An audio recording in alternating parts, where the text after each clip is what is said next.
Hi, good morning, group mates, and to our beloved and distinguished guests for today's talk and interview with my group mates Trisha, Angel, Gianna, Ashley, and IC. Please allow me to welcome Mr. Hertz Deheto, the owner of Golden Grains Bibingka. So, first of all, sir, how are you today? Ah, okay lang. I know that's Kailangan good. nga. That's good to hear for our own guest. Thank you, sir, that you've accepted our request to interview you to fully comply for our assignatory subject, which is Gen 009, Entrepreneurial Mind. So, without further ado, let's proceed to our main course for today, which is to interview our own guest. So, sir, for our first question to you, to be read by my group mates, to start with IC. So good morning, Mr. Dito. So my first question is, what inspired you to start your bibingka business? And how do you come up with the name Golden Grain?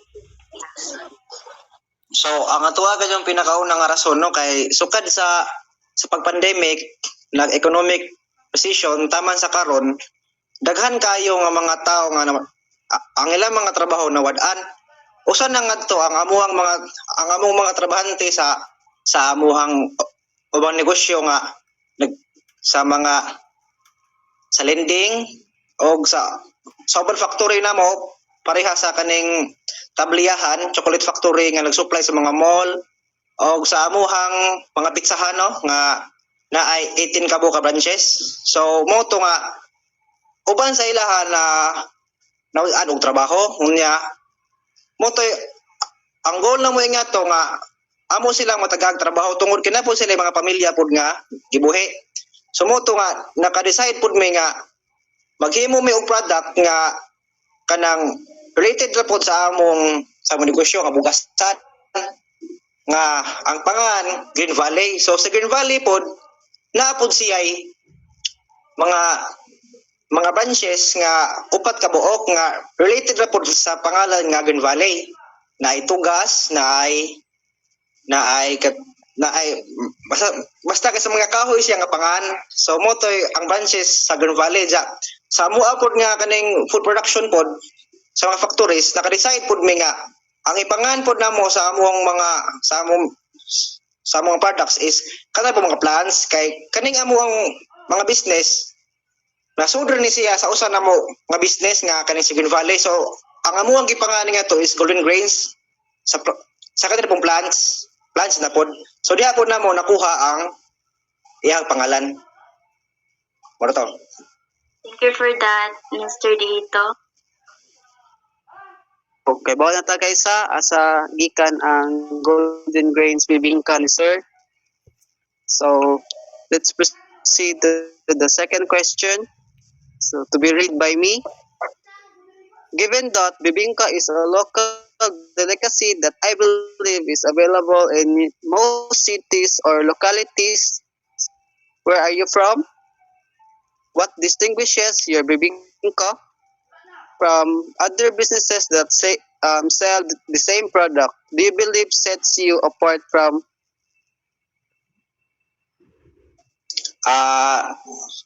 Sa ato pong kuan po sa ato pong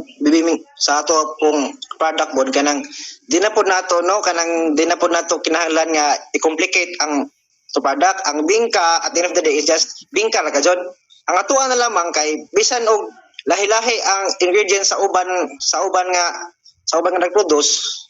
Ang kami lang kay mo extend mi og kanang health concern po sa ubang tao nga mo bibingka para sa mga tiguwa nga nagbantay sa ilahang sugar level o sa uban pa amo atong giubusan tong mga ingredients nga makapataas sa posible nga makaresulta sa nga sakit o affordable ba mong kuan po ang bingka kay anytime po ta magkakuha og mas barato pa nga ingredients kaysa sa uban kay naman may wholesaler man may og mga bugas aris sa tibuok Sobrang Leyte. Sumot po to nga magkakuha may og barato nga supply sa bingka. Unya sa usa pod nga dugang pod nga naa may advantage kay mga bata pod may. Ang amo po mga trabahante mga bata pod so pwede may mo trabaho og sugod sa kadlaw alas 3, mo overtime padung sa alas 9 gabi eh. So mas dako may og progress kaysa sa uban.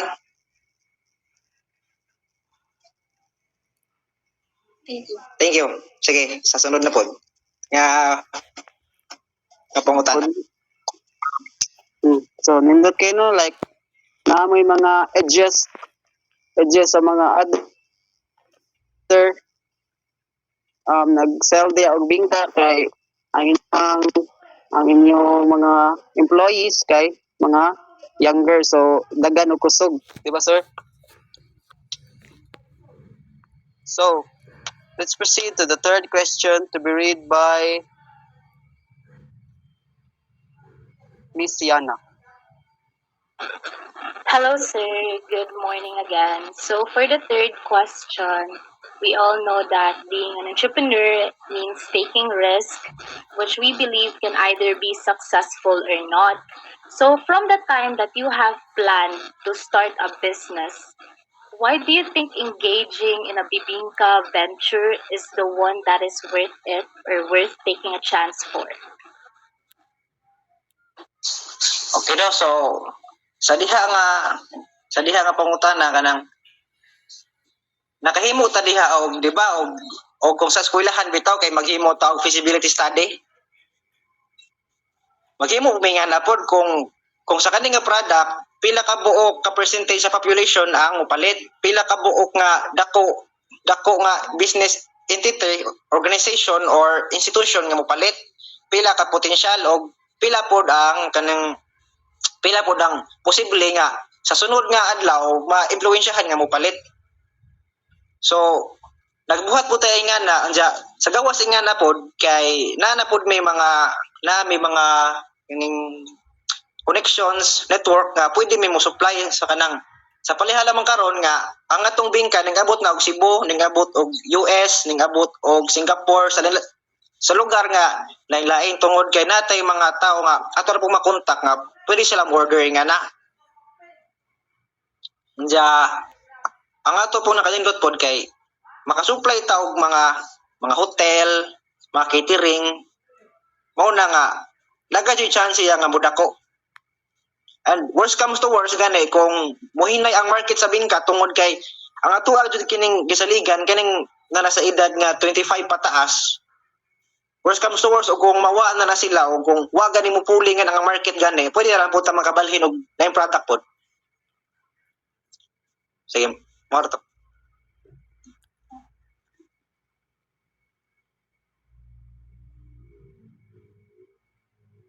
Thank you sa among pag sir. So for the fourth question, let's proceed to Miss Tricia. Good morning, sir. How did you start your business, and what are the challenges that you encounter during the startup of your business? So ang ato ra gud yung challenge nga kay kani bitong sa pag-produce sa pinakaunahan pa. Kay kung naghimo kasi mo study gani sa bisan unsa nga business, whether product ba na or laban na sa consultation, sa service, dapat na kay nga himo nga feasibility study para makaibaw kadaan og kung unsay pa nga problema nga posible nga imuhang ma-encounter sa amuha sa business na production o sa pag-market nga nga product. Ang amualay nga ng problem nga na or dili problem, di po siya matawag nga problem pero ato lamang tawagon nga problem. Kuan siya kanang problema sa pag-market. But kung ma-solve na nga problem sa market, di na problem, opportunity na. So, wag gyud tay problema nga ni sa kaning sa ato ang paghimo sa bingka, kundi ato alam nga ni kay ato madaghan ang ato ang displayhanan sa pag-marketing nga sa bingka, sa pag-dispose, sa pag-distribute nga ni mo ra jud na ato ang kwan karon gikabisihan. Kina. Thank you sa pagtubag sa question ni Tricia, sir. And for the next question, Yana, please proceed.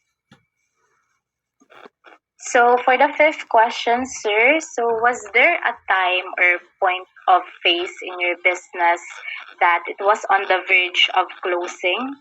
So if yes, how did you manage to take things around or to get back on track?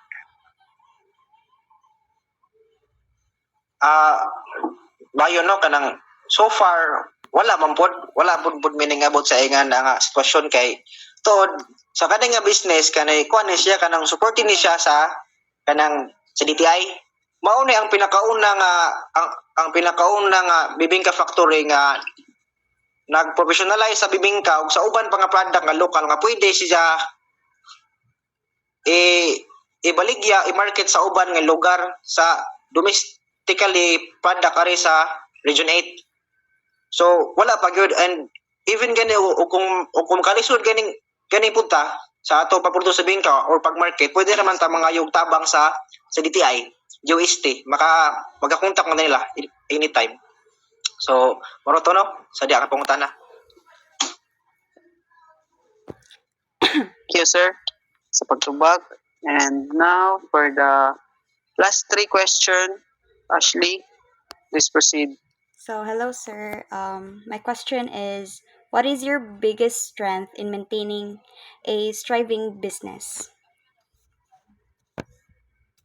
Mo gyud na nga tuwang pinaka paborito nga diha nga hisgutan basta negosyante ta. Ang atuwa dihang advantage or atong gitawag nga unfair advantage nga kana bitawng dili makuha sa ubang tao nga advantage. Sa ako pa lamang sa ako kanang pwede ko mukuha og barato nga palay, barato nga bugas anytime kung gusto ko. Unsa ang ako ang mga kakompetensya, ang ilang bugas nga ilang kuha na sa market price mga sa karon pa lamang ang local rice na nasa mga 2,000 kapin. While ako, di lang ko magsaba pero barato jud nga ako ang kuha sa ako mga raw material. Unya gawas nga na pod nga sayo gyud me pagsugod ja uwahi mahuman. So mas dako jud mi og kuan og kanang progress og gitrain pud mi sa sales, gitrain mi sa trabaho. So ang amo ang kultura sa amo ang pagtrabaho is lahi ra jud. Lahi ra kay mas kuan man mas mulas og long mag-study inig human wala gamay ray amo ang timing nga leisure na mo nga time para magduwa o sani ba nga time nga para sa uban. Ang amo ka jud nga ning timing naka-focus ra sa pag-market, pag-study sa among product o pag-study sa amo ang mga lapses no kay naman joy lapses nato bisan pag arang kanindot nato paghimo ininaingan na og distribute packaging nga na labi na sa mga order nga padong sa Cebu, padong sa Manila, di man jud makalikayan nga basig naatay kasabot nga muhatod nga to nga di pod maayo pod or sa pag-abot sa product nga na nasa uban di na nato makita ngani may tabo nga dili ika satisfy sa atuang kliyente. Sige, mo na to no.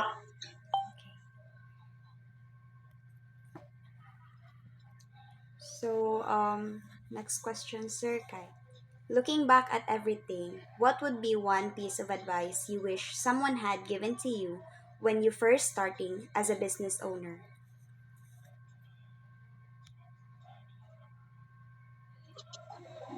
Kaning yung mapod ni ang kanabitaw kung sa ato mga unahuna nga mayngong mata nga o kung mabalik kini ang panahon kung tagday nakatambag na ingani no.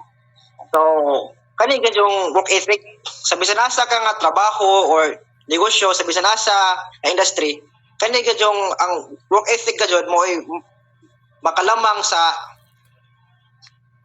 mga tao nga mas nakahibaw nimo diha sa mga mas nakamao kani gid yung work ethic nimo.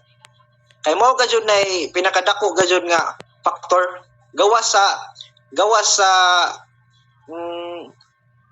sa kapital kana gid yung imuhang attitude sa pagtrabaho nimo mao gyud nay pinakalamang gid nimo nga puhunan. Kay di mo ka makatrabaho og dugay, maka-focus sa imong trabaho, maka-dedicate sa imong trabaho basta ang imuhang work ethic diha lamang sa taman nga mindset nga pagtrabahoan ko kini. O ako aning i-dedicate kay mo ni mauna pero taon-taon ug kapuyon ka mapahuway aral mo kataman. So ang work ethic ka jud is magpadayon ka sa trabaho, magpadayon ka sa imuhang pag-learn.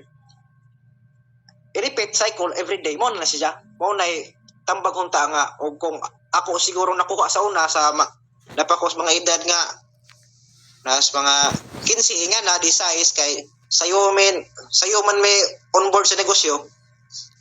So mao to no kana nga tubag.